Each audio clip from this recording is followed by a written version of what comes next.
Well, hello everyone. Day 2, Japan, Monday morning. This is when we're really starting our trip.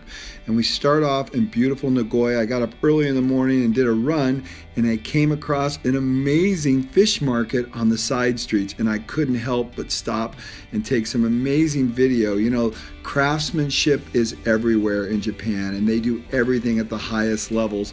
Sometimes I just marvel at the way they pay attention to every detail. When they're filleting the tunas, it doesn't matter what they're doing. Their knives are razor sharp, they're huge, and they do it with such artistry. It's really quite remarkable. So it was a great way to start the morning before we set off to Toyota City.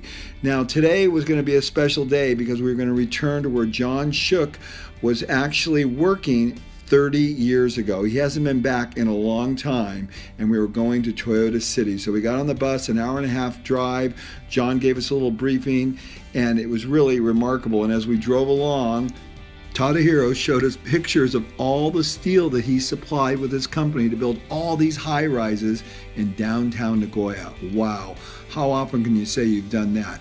Now the interesting thing is Toyota is very punctual. They made us actually stage in a parking lot to make sure we arrived exactly at 9:30. Ron, our tour leader, got on the bus and gave us an introduction. It was really fantastic. And the next thing you know, we were touring another Toyota plant, but not just any plant. This is the plant where John worked 30 years ago as a young intern. It was really a remarkable experience. And to be able to do this through John's eyes was even better.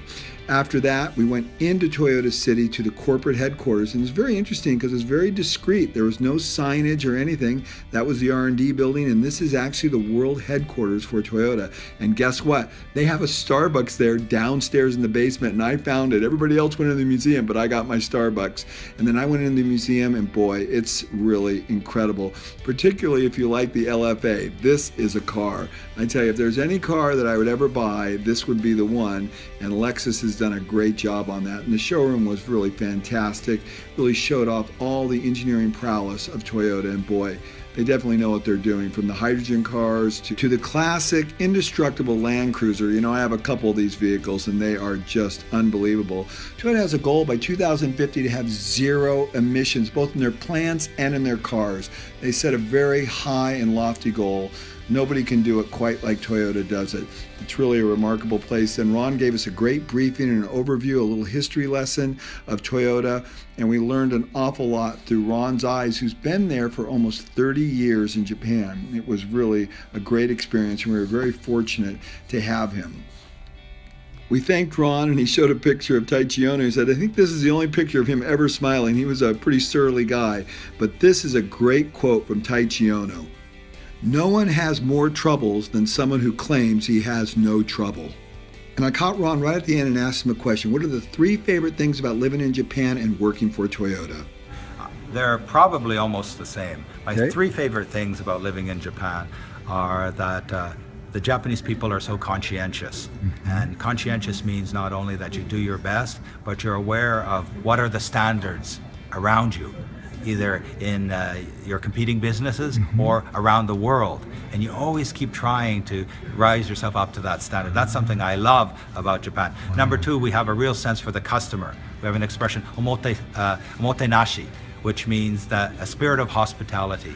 Everything that we should do should reflect that spirit of hospitality. I feel that. And number 3, this is a wonderfully innovative place, even though we're tradition bound. So you're here every day, as I am here in Japan every day, and I'm feeling the traditions and I'm supported by the tradition. But at the same time, these people have space somewhere in their heart to innovate.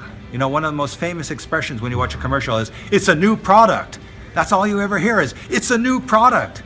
So how they combine both tradition and innovation is one of the great things about Toyota and Japan. What a fantastic answer. I didn't expect that. Thank you, Ron. You're welcome. You're Thank awesome. you. And you can't help but notice the warmth and hospitality of the Japanese people. It is really second to none anywhere in the world. And this is a very famous photograph of the Numi workers that came to Toyota, to this plant 30 years ago to be trained by Toyota, and we staged our picture in front of the same backdrop. Pretty incredible. What a trip we had. Next stop, we are off to a Toyota parts supply house. quite remarkable. Hundreds of thousands of parts. We got to tour the facility and see how they logistically handle all these parts and ship them around the world with nearly zero defects. We got a briefing again from the leaders of the company, and then we went through the green safety gate, which is on all Toyota plants, which basically says safety first. Now, Toyota has a strong sense of everything is about society and about making a contribution to the world and really making a difference. We said our goodbyes, and then we are off to a wonderful dinner in downtown Nagoya. And as we went along, Tadahiro showed us again all the buildings that his company has constructed and been a part of the steel manufacturing in Nagoya. How often can you say you walk with a man who's done all this amazing work? Rick, what are you doing there, man? I'm just getting a little bit of food out of my leaves. After Rick got done playing with his food, we had a great meal, traditional Japanese style, and it was just a great way to end a wonderful first day in Japan. Well, there's nothing quite like ending the day with a beautiful sunset over Nagoya. I took out my phone and did a quick little time lapse. Wow, what a beautiful city. Tomorrow will hold new lessons that we'll learn as we travel around Japan, learning about lean manufacturing through the eyes of Toyota and John Shook.